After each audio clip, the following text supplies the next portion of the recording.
Okay.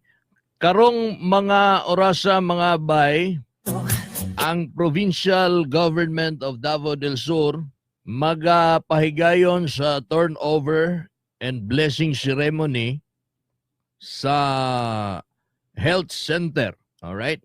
Diya sa barangay Union, Bansalan, Davao del Sur. Union, Bansalan. Union. Uy, layo ni. Layo ni. I-turn over karon dito. Ako lang ko ano na kay murag since daghan ang mga naglantaw na to karon mga new faces man nasa Facebook. Hello sa inyo tanan. Good morning. Siguro karon pa mo nakadungog ug auban sige nagkadungog. Murag common na kayo sa ilaha ang term nga turnover. Sige na lang. Wala siguro programa na ko nga di ko maka-mention ana nga pulong nga turnover. Especially sa mga baguhay na itong mga viewers na ako'y mga gipang-accept kagabi good morning, di lang sa tamutag sa tagsaon. Kining turnover, ma'am, sir. Kung ano siya, mga proyekto ni sa Kapitolyo or di ba sa Congress. Pag sa Congress, naningkamot ni ana, of course, ang representative. Si Congresswoman Didi Cagas. Siya ang naningkamot ana, siya ang responsable kung anong natukod na diha. Nganong ing ana kadako ing ana kanindot maunay gitukod.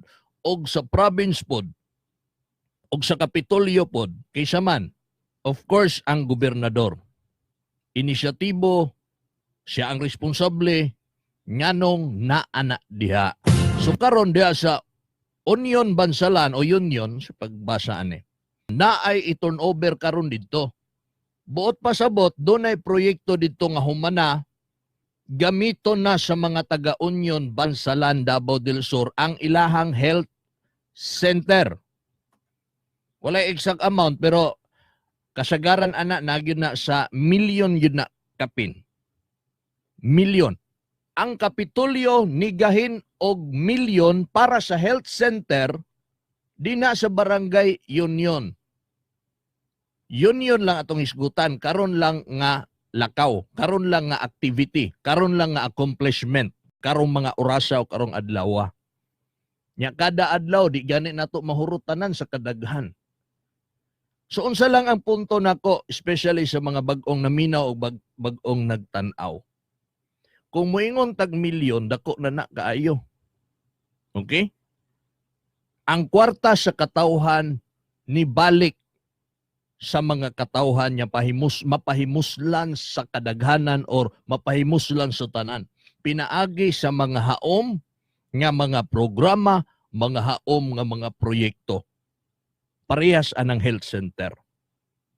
Makunik magud nato mga karunda.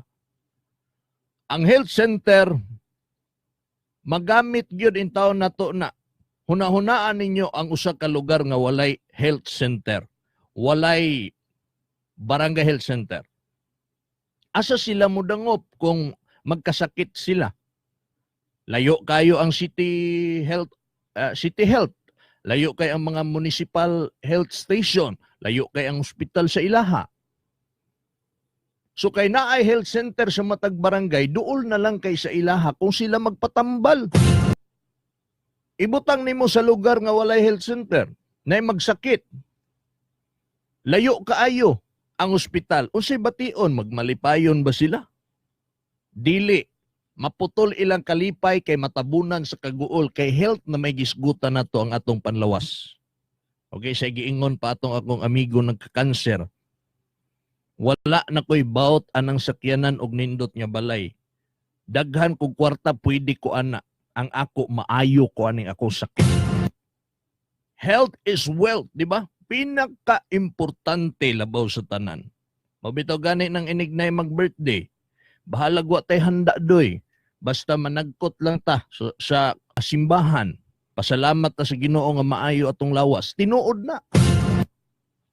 Og ang maka-appreciate ana ang mga kabus.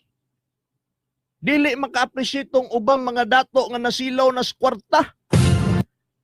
Di gyud kompleto akong birthday oy kay wala ko'y litson. Wala ko'y regalong motor, wala ko'y regalong sakyanan, wala ko'y regalong mami, wala ko'y regalong daddy. Wala nila huna-huna ang imuhang maayong panglawas, ang imuhang maayong lawas mo pinakadakong regalo. Oh. Karon, dili magmalipayon, mo connect na diha. Unsay gusto ni Governor Cagas ang atong amahan nga nagpakabana sa mga katawhan sa Davao del Sur, maglipay ta. Mao nang na-health center, gikastuhag milyon sa gobyerno para sa mga taga-Union Bansalan nga i-turnover na karon. Magamit na. Oh. Mura na tag nagwali ani ha? Di kaya naman gugoy mga new friends. Hello, new friends. May buntag. Good morning sa itong mga new friends diya nga naminaw, naglantaw sa to karon. Naapay medical mission gipahigayon karon sa San Isidro Hagonoy at mi paghuman sa turnover sa union. Mo na di makaya gyud si gobernador. Saon na to pag-apas ani. Atong tawagan atong mga kaubanan sa buhat kung naaba sila didto. Ako pong mensahe na la akong himuon na message sa watay katungod atong ipaabot sa itong mga kaubanan, gwapo gyud hinabion katong mga kinibitong naagi mga grabe nga kapansanan. Ya moadto diha sa turnover kung unsa ilang gibati kay sila man gitong mas makabenepisyo sa health program sa Kapitolyo. Ing anak ka importante ha. Ing anak ka may nundanon nga mahibal-an ninyo nga ato mabalik-balik. Correct daw. Di ba Sir Mark, Vice? Oh. Atong good morning once again. Kang Vice Governor Mark Douglas IV Chan Cagas. Mauna mga igala ha.